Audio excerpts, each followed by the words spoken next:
1:23:40 a.m. 26th April 1986. Someone presses a button. It is designed to stop the reactor, but it destroys it. My name is Aleksandr Yuvchenko. I am 24 years old, and right now I am standing inside a nuclear reactor facility, looking up through a gap in the ceiling at the April sky. Stars, only stars, perfectly clear, the way they look on a night when nothing is wrong. But everything is wrong. I do not yet know that the colleague I have been calling by name will never answer. They will never find his body. I don't know this. I am still looking. A door needs holding. 90 seconds. On one side of those 90 seconds, everything I was. On the other side, everything I will be. 2 floors above me. A man is standing in front of instruments, reading numbers that should not exist. He says something, quietly, almost to himself. It can't be. 22 minutes earlier, this night was ordinary. I am a mechanical engineer. Today is my night shift. The 25th of April, 1986. Not unusual. I have done this dozens of times. My section is mechanical systems. The pipes, the pumps, the infrastructure that keeps cooling water moving through the reactor. I know this building the way I know my own flat. Every corridor, every door. I am not in the control room. That is 2 floors above me. And tonight, that room is where everything begins. Because before the building shook, before I heard anything at all, 3 men in that control room had already made a sequence of decisions that should never have been made. And one of them had made quite certain that nobody in that room was permitted to say no. Tonight's test was meant to happen during the day shift. The most experienced operators. A power demand from the Kyiv grid forced a 16-hour delay. The day shift went home. The evening shift went home. Now it is the night shift. The youngest, least prepared team handed this test at the last minute, with minimal briefing, and told to proceed. The man who told them to proceed is Deputy Chief Engineer Anatoly Dyatlov. Dyatlov is not a man who accepts pushback. 20 years at Soviet nuclear facilities, a reputation built not on brilliance, but on force. You agreed with Dyatlov, or you faced consequences. There was no third option. Around midnight, reactor power drops catastrophically, far below the safe threshold for the test. The young operator, Leonid Toptunov, 25 years old, recognizes it immediately. The test must be aborted. He says this to Dyatlov. Dyatlov overrules him. These are Soviet engineers in 1986. Dyatlov is their superior. Contradicting him is not a technical disagreement. It is a career decision, possibly something more. And so Toptunov and shift foreman Alexander Akimov withdraw control rods, far more than safety regulations allow, to push power back up. The reactor stabilizes, barely enough, but still Dyatlov decides to continue. What neither man has been told, what very few people in that building have ever been told, is that this specific reactor becomes a fundamentally different machine at low power. The RBMK design carries an instability that Soviet authorities had classified rather than corrected, because correcting it would have meant admitting it existed. The men in that control room are working from a manual with a chapter missing. 1:23 a.m. and 4 seconds, Akimov initiates the test. And 1:23 a.m. and 40-second, an operator presses AZ5 button, the emergency shutdown button, and every control rod driven into the core simultaneously. It has to be. Full stop. Instead, it detonates it. The rods are graphite-tipped, and graphite, when it enters that core first, does not slow the reaction. It feeds it. In 4 seconds, power reaches 100 times the designed maximum. The instruments go off scale. The needles hit their limits and stay there. Dyatlov reportedly says, quietly, almost to himself, "It can't be." I feel it before I can even hear it. A pressure wave through the floor, through the walls. The whole building inhales. Then 2 massive blasts happens, almost together. Dust drops in heavy sheets. I do not know about Dyatlov. I do not know about the rods or the button that did the opposite of what it was built to do. All I know is that the building has just moved, and the expression on my colleague's face, running towards me, is one I have never seen before. I move towards the reactor hall. Steam immediately, hot, dense, hissing from ruptured pipes. I pull my shirt over my face and keep walking. Valery Kodemchuk and Volodymyr Shashanok. I have to be in there. I spot Shashanok first, caught under a crashed beam, steam burned, barely conscious. We carry him toward cleaner air. There's too much happening for them to tremble. I go back for Kodemchuk. I keep calling his name. Then I see the ceiling is partially gone. Through the gap, open sky, April stars, perfectly visible. I am looking at stars through the roof of a reactor building.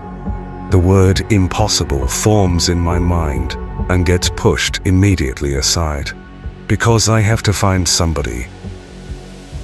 Kodemchuk does not answer. He never will. The first person to die that night. His body never recovered. I do not know this yet. I keep calling his name. Someone urges me to come outside, and then he points me toward a door, tells me to hold it open.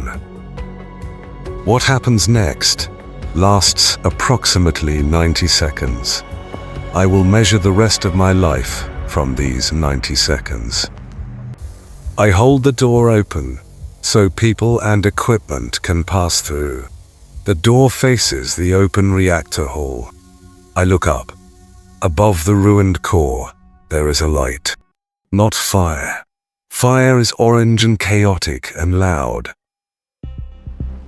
This is a column of deep electric blue, rising straight into the dark sky, calm, almost vertical, almost silent, like something between lightning and still water, like the air itself has become luminous. The blue column rising above Reactor 4 is not fire, it is physics made visible. Particles from the destroyed core, moving through open air so fast that light itself cannot keep pace with them, and the glow is what happens when the universe tries to catch up. The atom, uncontained, announcing itself to the night sky above Ukraine. I stand there, I look at it, and I am mesmerized. Later, I will call it beautiful. And I will mean every word of that. Even knowing precisely what it was doing to my body in those 90 seconds. Because radiation does not announce itself. There is no pain, no smell, no sound. The only thing I notice is a faint metallic trace at the back of my throat, like a coin held too long in the mouth. There and then gone, easy to dismiss. Around me, colleagues are behaving not normal. One man vomits without warning. Another sits down and cannot say why his legs have stopped working. Faces flushing red in the middle of the night, not from heat, not from exertion. Outside, the first fire engines arrive. Young firefighters climbing onto the adjacent roof, doing exactly what they were trained to do. Each of them carries a dosimeter, the standard instrument for measuring exposure. But the radiation levels around this building are so far beyond what those instruments were designed to read that the needles simply hit their maximum and stop moving. Every dosimeter out there is showing a number that looks manageable, that looks survivable. But the needles are lying. They are walking on graphite from the reactor's heart. They do not know what is beneath their boots. By morning, 28 of those firefighters will be dead or dying. By morning, I will be in a Moscow hospital watching my own blood count collapse. But right now, it is still dark. 2 floors above me, Dyatlov is still telling his operators that the core must be intact. Toptonov and Akimov are already dying. None of us know it yet. Somewhere over Ukraine. Dawn, 26th of April, 1986. I am evacuated. Pripyat Hospital first, then Moscow. The drive to the airport, I remember the trees. How green they already were in April. How the sun rose exactly the way it always does. Slow, indifferent, over a landscape that had just been permanently changed. I look at my arm, the side that faced the open reactor while I held the door. The skin is beginning to darken. Topchinov, 25 years old, dead within weeks. He had wanted to stop the test, but unfortunately, he was overruled.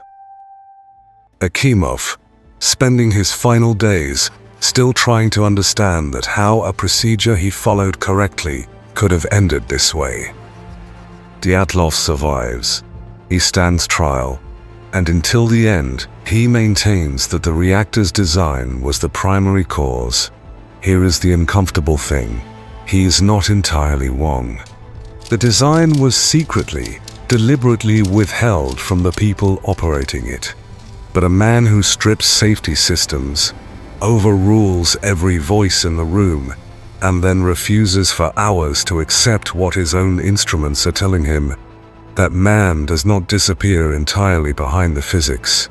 The reactor killed them. And so did the room they were standing in. I am 24 years old. I held a door open for 90 seconds.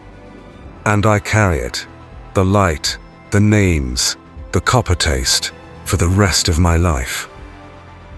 The Soviet Union did not tell the world. The world found out through a man's shoes. 28th April, 1986. Forsmark Nuclear Power Plant, Sweden. A nuclear engineer named Cliff Robinson arrives for his morning shift. He walks through the standard radiation checkpoint. The alarm starts screaming. His shoes are radioactive. The plant suspects an internal leak. They run diagnostics on every system inside the building. Everything comes back clean.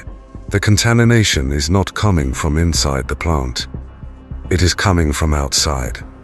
Radioactive particles had been traveling for 2 days, carried on wind across the Baltic Sea, across Finland, across Sweden, leaving themselves on everything they touched, including the shoes of a man arriving for a normal Tuesday morning shift. 1,000 kilometers of atmosphere had done what no government press office had been willing to do. Sweden contacts Moscow. And that is the moment the Soviet Union runs out of time. On the evening of the 28th of April, 62 hours after the explosion, Soviet state television broadcasts a 4-sentence announcement.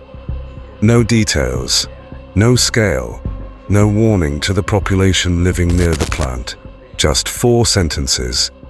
A man's shoes told the truth that a government could not. It's 2026. 40 years later, Chernobyl is not sealed away. It is not invisible. You can visit it today. The exclusion zone, a 2,600 square kilometer circle around the plant, is now partly open to tourists. Tens of thousands come each year. They walk the streets of Pripyat. The apartment towers remain. Furniture still inside.